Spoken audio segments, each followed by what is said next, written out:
Assalamualaikum warahmatullahi wabarakatuh. Alhamdulillah wa'dahu suraqa wa'dahu wa nusra abdahu wa salatu wassalamu nabiyya ba'dahu wa ala alihi wa sahbihi wa man tabi'ahu hudahu. Allahumma sholli ala sayyidina Muhammad wa ala alihi sayyidina Muhammad amma ba'du. Yang terhormat dosen pengampu mata kuliah pembelajaran Sejarah Kebudayaan Islam di Madrasah, yakni Ibu Dr. Alimni MPD, dan yang terhormat atau yang saya sayangi itu kawan-kawan seperjuangan, terkhususnya kelas PAI 5C. Baiklah, pertama-tama marilah kita panjatkan puja dan puji syukur kita atas kehadiran Allah Subhanahu wa Ta'ala, yang mana berkat karunia-Nya lah kita dapat berkumpul ataupun tetap selalu semangat dalam menuntutkan ilmu tanpa ada halang rintangan suatu hal apapun. Selawat beserta salam tak lupa pula kita curahkan kepada bimbingan agung kita, yaitu Nabi besar Nabi Muhammad SAW, yang mana atas kegigihan perjuangan beliaulah kita dapat mengalami perubahan dari zaman jahiliyah, zaman kebodohan menuju zaman yang terang menerang seperti yang kita rasakan pada saat hari ini. Baiklah, perkenalkan, nama saya Marisa Tersita selaku moderator dari kelompok 5. Di sini saya akan membacakan susunan acara kita pada hari ini. Yang pertama itu pembukaan, yang kedua yaitu pembacaan ayat suci Al-Quran, yang ketiga penyampaian materi dari kelompok 5, dan yang keempat itu penutup. Untuk memulai acara kita pada hari ini, susunan pertama yaitu pembukaan. Alangkah baiknya kita mengucapkan lafaz basmalah untuk mengawali kegiatan kita pada hari ini. Bismillahirrahmanirrahim. Memasuki acara kedua yaitu pembacaan ayat suci Al-Quran yang akan dibaca oleh saudari Erina. A'udzu billahi minasyaitonir rajim. Bismillahirrahmanirrahim. Alif lam mim.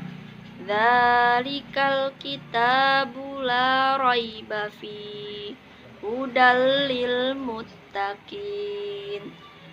Alladzina yu'minuna bil ghaibi wa yuqimunas sholata wa mimma razaqnahum yunfikun. Walladzina yu'minuna bima unzila ilaika wa ma unzila min qablik wa bil akhirati hum yuqinun. Shadaqallahul azim.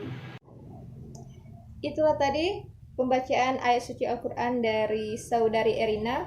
Memasuki acara yang ketiga yaitu penyampaian materi, di mana pemateri pertama yaitu saya sendiri atas nama Marisa Tersita, dan pemateri kedua yaitu saudari Erina Dwi Ari Utami, dan pemateri ketiga yaitu saudara Kat Ronaldo.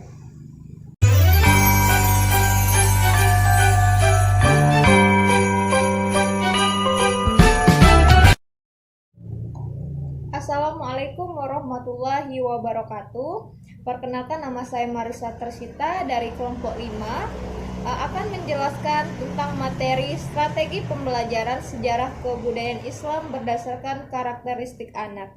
Jadi saya akan menjelaskan beberapa poin dalam materi kami. Yang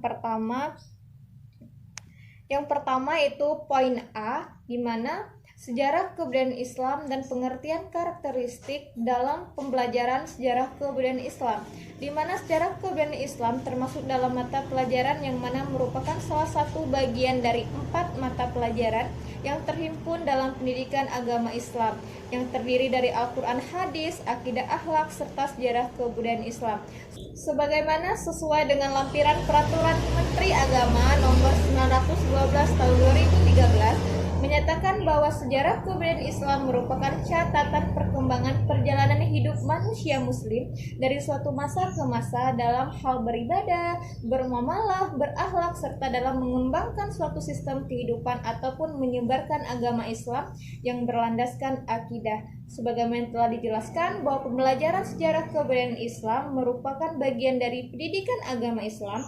Dalam pembelajaran sejarah kebudayaan Islam tentunya memiliki strategi dalam proses pembelajaran berdasarkan karakteristik anak. Nah, karakter dan watak adalah suatu sifat yang mempengaruhi pikiran, perilaku, budi pekerti, dan tabiat yang dimiliki setiap individual manusia yang diciptakan dari bawaan hati, jiwa, sifat, dan kepribadian seseorang. Adapun bentuk-bentuk karakteristik anak. Pada umumnya, secara umum, anak merupakan harapan bagi semua orang tua. Maka dari itu, perlu adanya perhatian lebih dari orang tua dan orang sekeliling dalam mendukung perkembangan karakteristik setiap anak.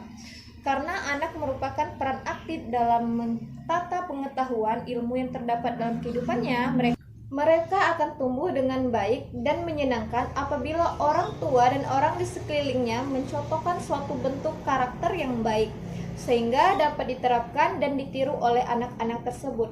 Jika selaku orang tua maupun pendidik dalam mencontohkan suatu perilaku maupun tindakan yang tidak bermoral, maka kurang lebihnya anak-anak akan meniru hal tersebut.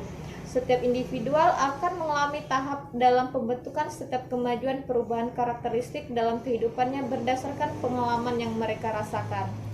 Nah, selanjutnya yaitu tentang adapun karakteristik dan kebutuhan peserta didik sebagai berikut. Yang pertama, biasanya anak peserta didik senang bermain. Dalam hal ini, anak-anak sangat menyukai yang namanya bermain. Maka dari itu, selaku guru yang cerdas, kita perlu mencerahkan atau menghidupkan suasana kelas ketika anak mulai jenuh ataupun bosan. Di dalam kelas rendah, maka kita membuat inisiatif untuk bisa membuat pembelajaran dengan anak dengan selingan bermain.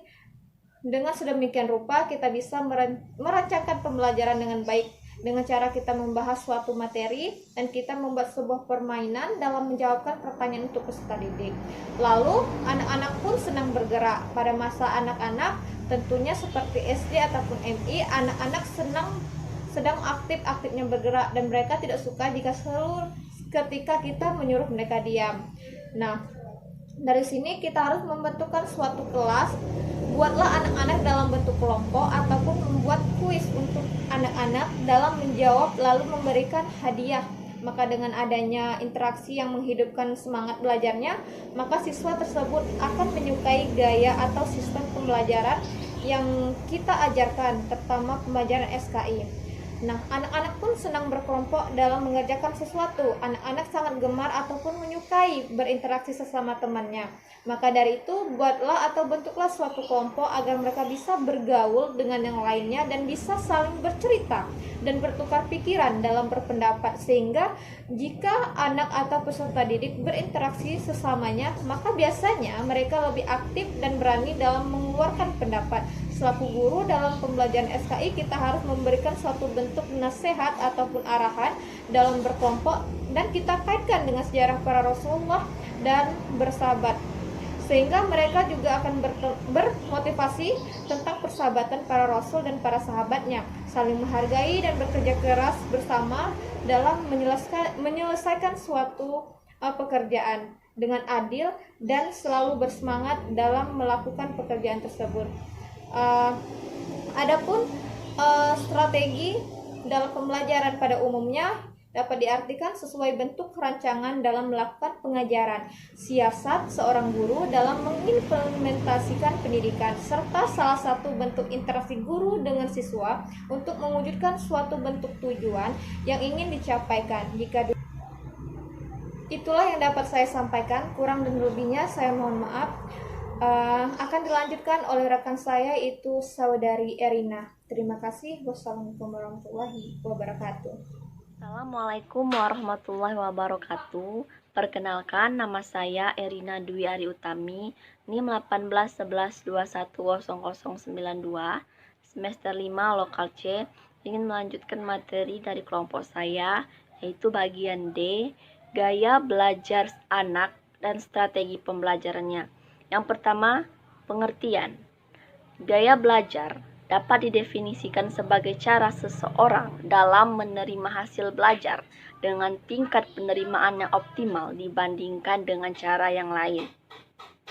Bagi guru, dengan mengetahui gaya belajar siswa, maka guru dapat menerapkan teknik dan strategi yang tepat baik dalam pembelajaran maupun dalam pengembangan diri. Seorang guru juga harus mengetahui gaya belajarnya. Karakteristik visual learner adalah yang pertama yaitu senantiasa melihat bibir guru yang sedang mengajar. Yang kedua, menyukai instruksi tertulis, gambar, video yang diberikan oleh guru. Yang ketiga yaitu cenderung menggunakan gerakan tubuh untuk mengekspresikan atau mengganti sebuah kata saat mengungkapkan sesuatu. Yang keempat yaitu kurang menyukai berbicara depan kelompok maupun teman lainnya. Yang terus strategi pembelajaran yang digunakan. Yang pertama yaitu gunakan variasi lokal atau perubahan nada, kecepatan, dan volume dalam menjelaskan materi. Yang kedua yaitu ajarkan sesuai dengan materi yang akan dibahas dan sesuai dengan karakter peserta didik dengan cara menjelaskan dengan baik, menceritakan kisah-kisah para nabi, rasul, dan contoh dan video yang menarik yang bersangkutan dengan materi yang akan dijelaskan. Yang bagian E yaitu tujuan pembelajaran SKI.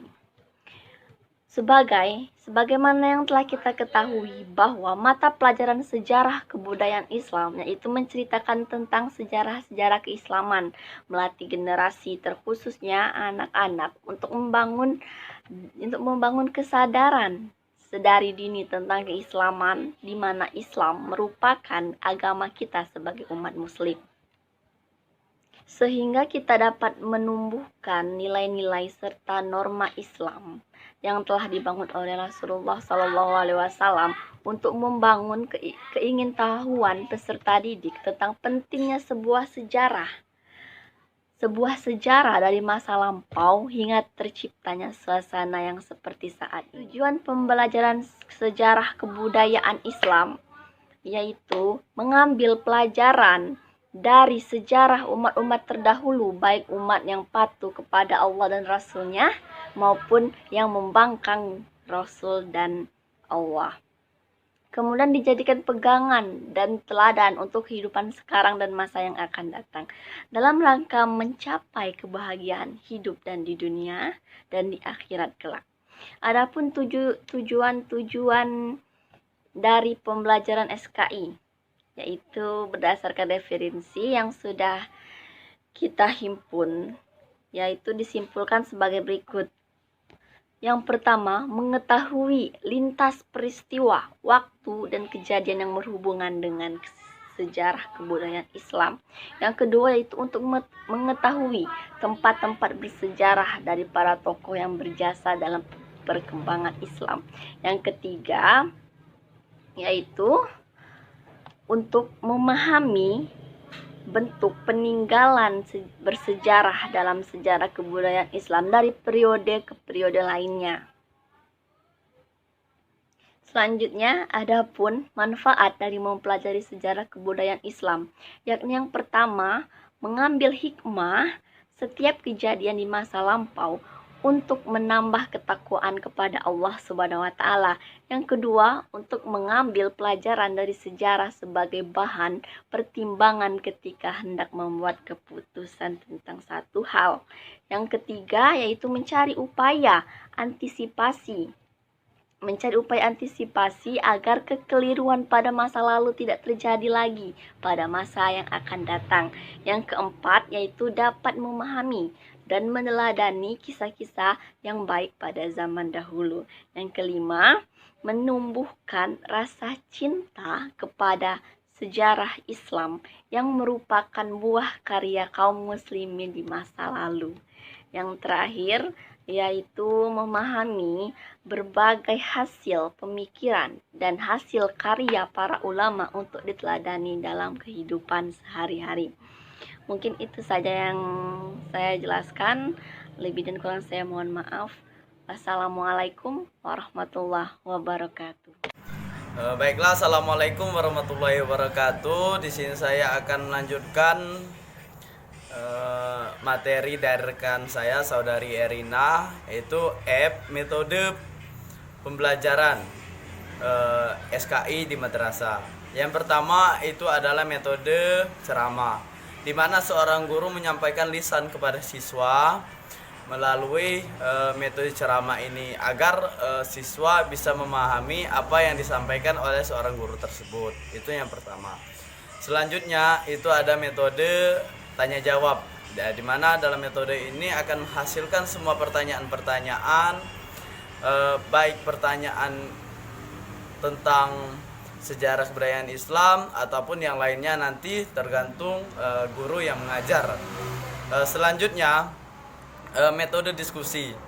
Metode diskusi ini adalah suatu metode yang dapat memecahkan suatu masalah, suatu permasalahan di dalam pembelajaran SKI ini. Jadi nanti mungkin kemungkinan besar di metode ini akan dilakukan diskusi baik individu ataupun per kelompok.